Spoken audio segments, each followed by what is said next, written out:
I want to ask you another question.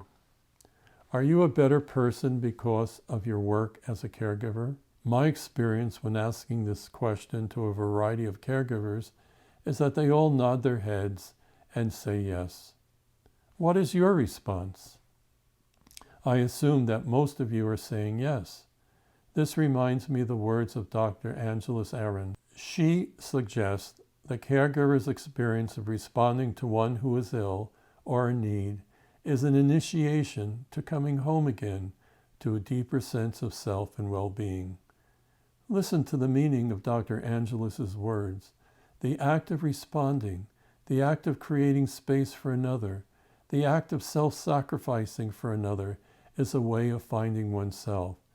While she focuses on the response to illness, I believe a broader understanding can be applied to all the different acts of caregiving. Wholeness and a renewed understanding of oneself seem to be born out of the trials and the experiences of caregiving. So again, back to my question, are you a better person because of your work as a caregiver? We as caregivers understand the demands that compassion has on us. To enter the world of one who needs care is to enter the world of possible suffering, unanswered questions, doubts, and fears, and pain.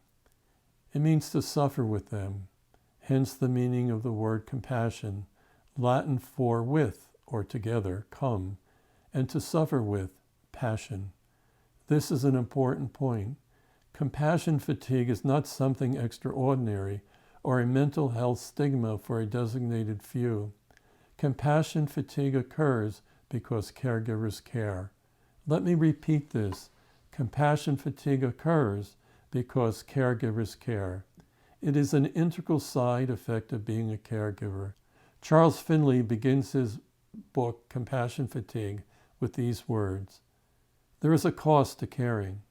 Professionals who listen to clients' stories of fear, pain, and suffering may feel similar fears, pains, and sufferings because they care. Caregivers struggle to show compassion, and Patricia Smith argues that compassion fatigue occurs when one neglects self-care that addresses physical, psychological, interpersonal, and spiritual needs that help one cope with the stress of caregiving.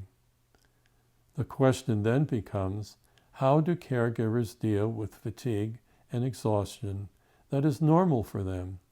How do they prevent the extreme symptoms of fatigue and exhaustion and build up resilience? Compassion defines who we are. It is the tonic that refreshes humankind. On the other hand, we are not gods, even though we perform sacred work. We can and do run out of energy that needs to be replaced. What happens when we are unable to hear, let alone listen, to the inner promptings of our soul trying to warn us? Why have these warning signs fallen on deaf ears?